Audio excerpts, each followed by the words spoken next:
Assalamualaikum warahmatullahi wabarakatuh. Halo semuanya, kami dari kelompok 9 akan menjelaskan materi mengenai uji korelasi. Sebelum itu, saya akan memperkenalkan anggota kelompok terlebih dahulu. Yang pertama ada Baiti Zanati, lalu Fahrul Rozikin, Iza Zuniswa, saya sendiri Nimba Desalwa, dan Rizka Nafiah. Nah, ini adalah outline dari materi yang akan kita jelaskan hari ini. Yang pertama ada definisi uji korelasi, lalu ada karakteristiknya, koefisien korelasi, batas-batas koefisien korelasi, cara menghitungnya, metode sederhana dalam program SPSS, syarat atau asumsi uji korelasi persen, dan uji korelasi persen product moment. Yang pertama ada definisi uji korelasi. Jadi uji korelasi ini adalah pengujian data untuk mengetahui hubungan antara variabel bebas atau X dan variabel tidak bebas atau Y. Kekuatan hubungan antar variabel ini dapat dilihat dari hasil nilai koefisien korelasi. Selanjutnya ada karakteristik korelasi. Ini maksudnya adalah bentuk hubungan yang mengetahui sifat hubungan variabel X dan Y. Bentuknya ada 3. Yang pertama, apabila sifat hubungannya positif, artinya jika variabel X naik, maka variabel Y juga naik. Yang kedua, apabila sifat hubungannya negatif, itu artinya jika variabel X naik, maka variabel Y turun. Begitu juga sebaliknya. Nah, yang ketiga, apabila kedua variabel tidak memiliki hubungan, maka nilainya akan menunjukkan angka 0. Ada 3 cara untuk mengetahui hubungan antara variabel X dan Y dalam uji korelasi. Yang pertama adalah melihat dari R hitung. Caranya dengan membandingkan R hitung dengan R tabel. Apabila R hitungnya lebih besar daripada R tabel, maka H0-nya ditolak. Artinya kedua variabel ini memiliki hubungan. Nah, tetapi apabila R hitungnya lebih kecil daripada R tabel, maka H0-nya ini diterima, artinya kedua variabel tidak memiliki hubungan. Yang kedua itu dilihat dari nilai signifikansinya. Jadi apabila nilai signifikansi variabelnya itu lebih kecil daripada 0,05, artinya terdapat hubungan secara signifikan antara kedua variabel.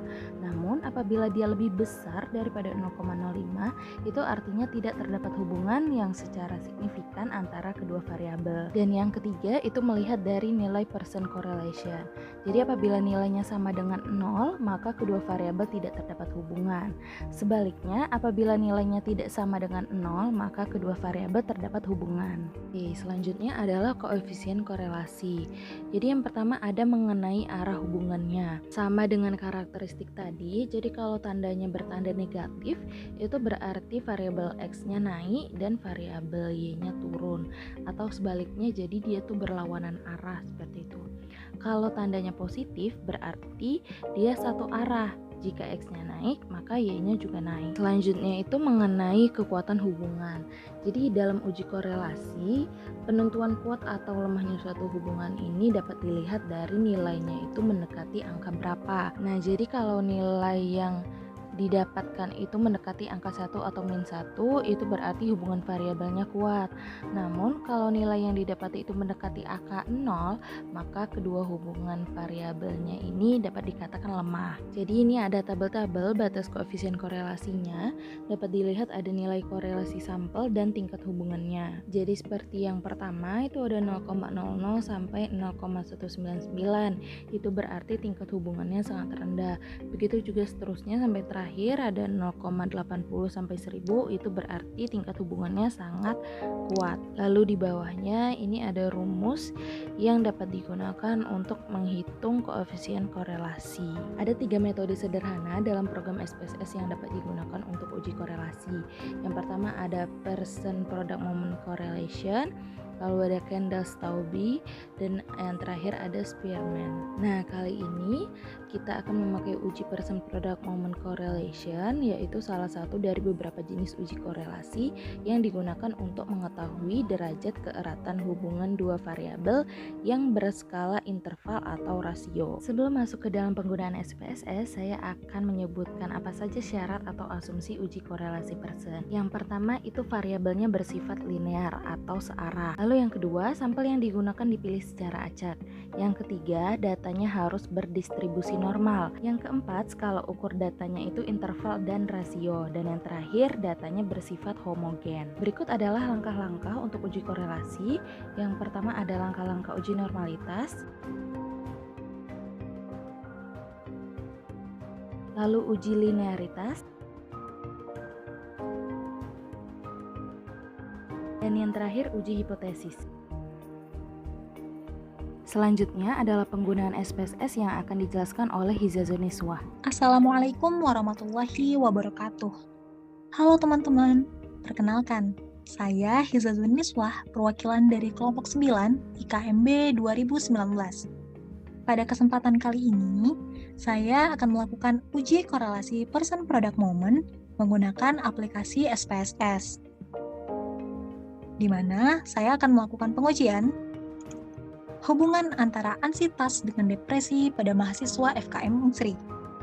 Hipotesisnya ialah H0, yaitu tidak terdapat hubungan atau korelasi antara ansitas dengan depresi pada mahasiswa FKM Unsri, sedangkan H1-nya ialah terdapat hubungan atau korelasi antara ansitas dengan depresi pada mahasiswa FKM Unsri.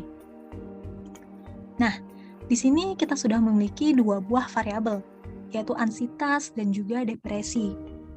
Pada data view, kita dapat melihat bahwa terdapat 80 responden. Nah, langkah pertama yang harus kita lakukan ialah uji normalitas data. Hal ini merupakan salah satu prasyarat yang harus kita lakukan sebelum uji korelasi person-product moment. Untuk itu, kita harus melihat dulu nih, apakah data tersebut berdistribusi normal atau tidak. Nah, apabila datanya berdistribusi normal, maka kita dapat melanjutkan ke tahap berikutnya.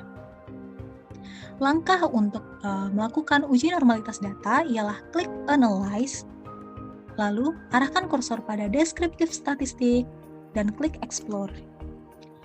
Masukkan kedua variabel ke dalam dependent list, kemudian klik Plots, dan pastikan teman-teman mencentang Normality Plot with Test. Klik Continue dan OK. Nah, akan muncul outputnya, output test of normality-nya. Di sini ada Kolmogorov-Smirnov dan ada juga Shapiro-Wilk. Lalu yang mana sih yang akan kita gunakan? Jadi ketentuannya ialah apabila sampel kita berjumlah 30-50 sampel, maka kita dapat menggunakan uji normalitas yang Shapiro-Wilk. Namun apabila jumlah sampel kita lebih dari 50 sampel, kita dapat menggunakan uji normalitas yang Kolmogorov-Smirnov-nya. Nah, karena pada kesempatan kali ini kita memiliki 80 responden, maka kita akan menggunakan uji normalitas probabilitas Kolmogorov-Smirnov. Seperti yang telah dipelajari sebelumnya, untuk melihat distribusi atau kenormalan suatu data, kita dapat melihat dari nilai signifikansinya. Ketika nilai sig-nya itu lebih besar daripada 0,05, maka dapat disimpulkan bahwa data tersebut berdistribusi normal. Nah, di sini kita bisa lihat ya teman-teman, bahwa nilai sig-nya yaitu 0,200, yang tentu saja nilai ini lebih besar daripada 0,05, sehingga dapat kita simpulkan bahwa data tersebut berdistribusi normal. Oke, kita lanjut ke tahap berikutnya, yaitu uji linearitas dan uji linearitas. Nah, ini juga merupakan salah satu prasyarat yang harus kita penuhi. Langkah-langkah untuk uji linearitas ialah klik Analyze, kemudian arahkan kursor pada Compare Means dan klik Means. Masukkan skor ansitas pada Independent List dan skor depresi pada Dependent List. Kemudian klik Option dan pastikan teman-teman mencentang Test for Linearity. Klik Continue dan OK. Nah, di sini akan muncul outputnya. Nah, lalu bagaimana cara kita membaca output ini? Nah, jadi dasar pengambilan keputusan uji linearitas itu ada dua. Yang pertama, kita bisa membandingkan nilai signifikansinya atau kita bisa membandingkan nilai F-nya. Nah, kita boleh pilih salah satu ya. Oke, kita coba yang pertama untuk membandingkan nilai signifikansi atau nilai sig dengan nilai alfa yang digunakan, yaitu 0,05. Apabila nilai deviation from linearity sig-nya itu lebih besar daripada 0,05, maka dapat disimpulkan bahwa hubungannya linear. Namun, apabila nilai deviation from linearity sig-nya lebih kecil daripada 0,05, maka dapat disimpulkan bahwa hubungannya tidak linear. Nah, langsung kita lihat ke outputnya.